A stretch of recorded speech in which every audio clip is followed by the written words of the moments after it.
Le Made in France est en danger, les copains. C'est cet auto-entrepreneur qui va nous l'expliquer. Donc le mec fait des produits français et sur ses véhicules, il y a le drapeau français pour mettre en avant le Made in France. Et il explique que ses employés, ses salariés, se font insulter de fachos parce qu'il y a le drapeau français sur ses véhicules. On va écouter ça. Il n'y a vraiment qu'en France où je vois autant de gens gênés par leur propre drapeau. Et encore pire avec les élections là. Vous voyez, nous on est constructeurs de véhicules spéciaux. Donc on fait des machines pour le TP, les agriculteurs, les pompiers, etc. Enfin bref. Et notre logo, c'est le taureau.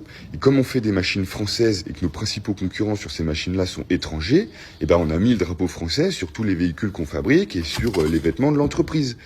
Et mes salariés, quand ils travaillent, ils portent les vêtements de la boîte, comme dans plein d'entreprises. Et ce matin, moi, j'ai un stagiaire qui vient me voir un peu perplexe parce que lui, il vient à vélo au boulot. Et sur la route, il y a des personnes qui se sont arrêtées et qui l'ont traité de sale connard de facho de merde. Je sais pas, c'est déroutant, quoi. C'est-à-dire que nous, on est fiers de montrer que la France peut encore avoir une belle industrie, peut avoir encore un beau savoir-faire dans des domaines spécifiques comme ça. On fait des machines compétitives, on est fiers de le montrer. Et je vais avoir finalement des salariés qui vont se retrouver gênés de porter les vêtements par peur de se faire traiter de facho. Je sais pas, c'est peut-être nous qui devrions lever le drapeau, mais j'ai l'impression qu'il y a que dans ce pays qu'il y a un si gros malaise. Voilà, donc peut-être que ce monsieur va retirer le drapeau français de sa marque, car c'est trop dangereux d'être français en France. On ne peut même plus être fier d'être français. Il n'y a que en France que tu vois ça. Ne baissons pas les bras, soyons fiers de notre drapeau français et de nos valeurs. Accrochez-le fièrement devant votre maison, pas uniquement lors d'un match ou d'une fête. Ensemble, montrons notre unité et notre fierté nationale. Ici, c'est Rima Hassan, qui comprend pas. Parce que Marine Le Pen a mangé du couscous merguez. Et elle répond, les racistes aiment tout chez nous, sauf nous. Parce que d'après Rima Hassan, tu peux pas être de droite et manger du couscous merguez. Et elle cite, un dimanche d'avril 2021, Rachel Kahn est invitée à déjeuner par Marine Le Pen à son domicile de la Seine-Saint-Cloud et lui a préparé un couscous merguez. Ce rendez-vous étonnant entre la candidate du RN à l'élection présidentielle et l'écrivaine. Donc là, Rima Hassan fait un tweet parce qu'il y a 3 ans, Marine Le Pen a osé manger du couscous merguez. Est-ce que vous vous rendez compte de la dinguerie quand même? Ensuite, c'est Caroline Yadan qui explique que pour devenir français, selon elle, il faut au préalable signer une déclaration reconnaissant l'État d'Israël. Sans déconner. Veut que lorsqu'on devienne français, alors on signe une déclaration qui dise qu'on reconnaît l'État d'Israël. Parce que Même Camille Abderrahmane est choquée. On doit signer un chèque aussi. Il y a Sardine Ruisseau qui est choquée aussi. Et aussi une déclaration reconnaissant que la pizza à l'ananas, c'est dégueulasse. Ça devient sectaire. Lorsqu'on devient français, on doit signer une déclaration qui impose de respecter la loi et les coutumes françaises, c'est tout. Que vient faire Israël là-dedans? Et après, on reproche à Monsieur Mélenchon de ne parler que de Gaza. Ici, ce sont des jeunes qui ont fait une vidéo. Il faut savoir que lui, là, il a été invité sur le plateau de Mediapart, d'accord? Et dans leur petite vidéo, ils expliquent que aucun d'entre eux n'est français. Et le mec, il arbore quand même un drapeau français pour stipuler que, je suppose, ils sont venus nous coloniser. On va regarder ça.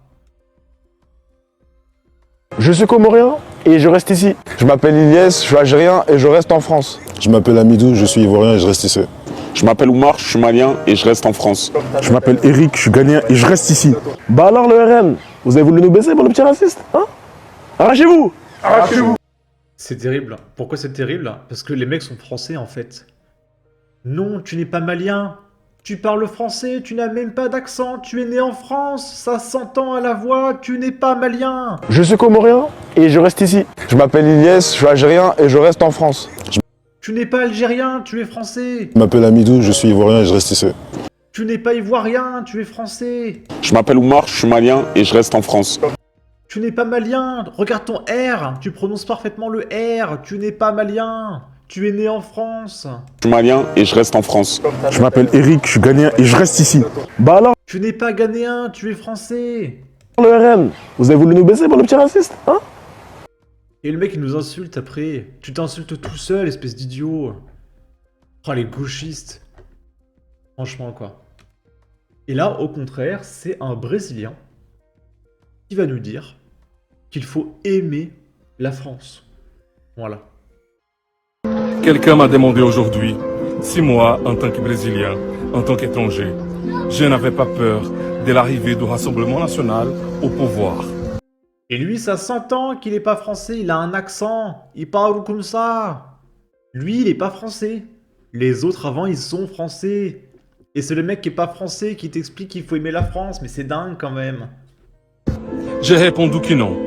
Et j'ai justifié ma réponse en disant que même avant d'arriver à Paris, j'aimais la France. J'aime la France, la culture française, le patrimoine français. J'aime la langue française. Cette magnifique langue que j'ai commencé à apprendre au Brésil, à Recife, pendant ma licence de philosophie. Et que mon rêve, c'est de la maîtriser parfaitement. Parce que pour moi, c'est inconcevable, c'est inadmissible, vivre en France et ne pas parler français. Car, pour bien réussir à s'intégrer en France, il faut parler français. Deuxièmement, parce que je respecte les lois françaises. Et je les respecte, pas par contrainte, mais parce que je reconnais que les principes et les valeurs de la République, les mœurs, les coutumes, les modus operandi des Français, sont un des meilleurs paradigmes du monde occidental. Par exemple, je me considère cartésien. La moralité et la philosophie de René Descartes, la métaphysique de Descartes sont toujours présentes dans ma vie. C'est d'ailleurs grâce à la philosophie cartésienne que je suis venu à Paris pour étudier à l'université de Paris-Sorbonne, Paris 4, au centre d'études cartésiennes, et pouvoir finir mon doctorat en philosophie. Troisièmement, parce que je paye mes impôts, je travaille, je cotise. Et enfin, parce que je suis catholique et je suis fier de savoir que la France est la fille aînée de l'Église. À votre avis, est-ce que le RN a envie d'expulser ce monsieur? Je ne crois pas. Vous êtes ici chez vous. Bravo monsieur, ô combien vous avez raison. Vous êtes totalement dans le vrai et nous aimerions avoir beaucoup d'étrangers comme vous en France. C'est pas moi qui le dis, c'est un Brésilien. Magnifique plaidoyer en ces temps qui courent. Voilà les racistes, prenez un peu de la hauteur. Quoi? D'accord, donc le mec n'a pas compris. Je ne comprends pas. Ok. Bref. En tout cas, n'hésitez pas à donner votre avis, votre opinion, à partager, liker, commenter. Ça aidera au référencement de la vidéo sur YouTube. Abonnez-vous, suivez-moi sur Twitter. Prenez soin de vous. Salut!